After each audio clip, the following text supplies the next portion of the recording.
Hello dear students, today we are going to do prepositions of time again. और आज मैं आप सबके लिए एक प्रैक्टिस एक्सरसाइज लेके आई हूँ जिससे कि आप अपनी नॉलेज को चेक कर सकते हैं।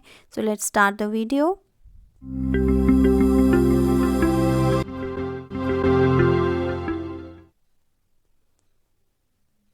Fill in the blanks with suitable prepositions of time. और सुटेबल प्रेपोजिशंस ऑफ टाइम कौन सी हैं? एट, इन या ऑन। इन तीनों में से आपने कोई एक फिल करनी होगी। Number 1, I will see you dash Friday. तो यहाँ पर देखिए एक डे मेंशन है, डे के साथ आप क्या यूज़ करोगे? एट, इन या ऑन। यस, यहाँ पर आपने लिखना है ऑन, क्योंकि हम हमेशा डेज़ के साथ ऑन ही लिखते हैं, एट या इन नहीं लिखते हैं। ये कॉन्सेप्ट आपको अच्छी तरह से क्लियर हो जाना चाहिए। तो अब हम देखते हैं number 2, what are you doing dash the weekend. तो यहाँ पर देखिए एट, इन या ऑन में से आप क्या यूज़ करेंगे?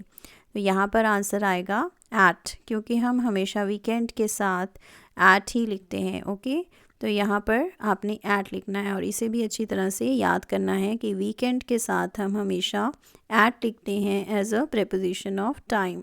सो आई होप आपको ये कॉन्सेप्ट अच्छे से क्लियर हो गया है। तो अब हम देखेंगे next, we reached home dash 5 o'clock dash the morning. देखिए यहाँ पर फर्स्ट ब्लैंक में हम टाइम की बात कर रहे हैं और नेक्स्ट ब्लैंक में मॉर्निंग वर्ड की बात कर रहे हैं। तो आपने याद करना है कि टाइम के साथ हम कौन सी प्रेपोजिशन लगाते हैं। यस, वो है एट। हम टाइम के साथ हमेशा एट लगाते हैं और मॉर्निंग के साथ आप हमेशा इन लगाते हैं। ठीक है, मॉर्निंग या इवनिंग होता तो तब भी आपने इन ही लगाना था। ओके, सो आई होप आपको ये भी क्लियर हो गया है। ये आपको बहुत अच्छे से याद करनी है और इसकी प्रैक्टिस भी करनी है जैसे कि आप अभी कर रहे हो। ओके, तो अब हम देखते हैं next, they got married dash 2005। यहाँ पर देखिए आप एक ईयर की बात कर रहे हो, यानी कि एक साल की बात कर रहे हो, एक लॉन्ग पीरियड ऑफ टाइम की बात कर रहे हो। तो यहाँ पर आपने क्या लिखना है? यहाँ पर आपने लिखना है इन। ओके, जब भी आप लॉन्ग पीरियड ऑफ टाइम की बात करते हो तब आप इन यूज़ करते हो as a preposition of time. Okay, so I hope आपको ये भी अच्छे से क्लियर हो गया है कि आपने डेज़ के साथ ऑन लगाना है, टाइम के साथ एट लगाना है, और लॉन्ग पीरियड ऑफ टाइम जैसे कि मंथ्स या ईयर्स की बात कर रहे हो तो आपने इन लगाना है। तो यहाँ पर देखिए नेक्स्ट क्या है, ही गॉट मैरिड डैश 25 जनवरी 2005। तो यहाँ पर हम एक पर्टिकुलर डेट की बात कर रहे हैं, तो डेट के साथ क्या लिखेंगे आप? एट, इन या ऑन में से क्या लिखेंगे?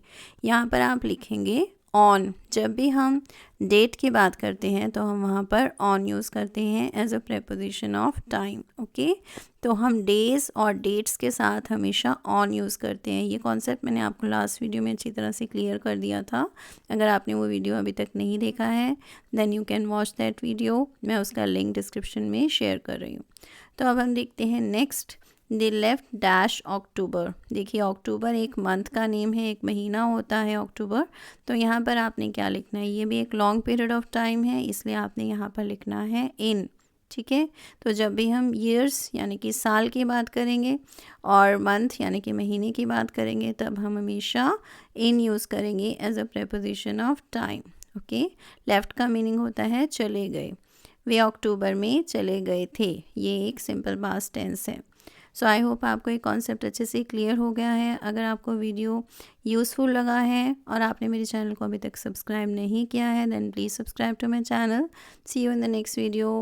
Please give me your comments also. Thank you.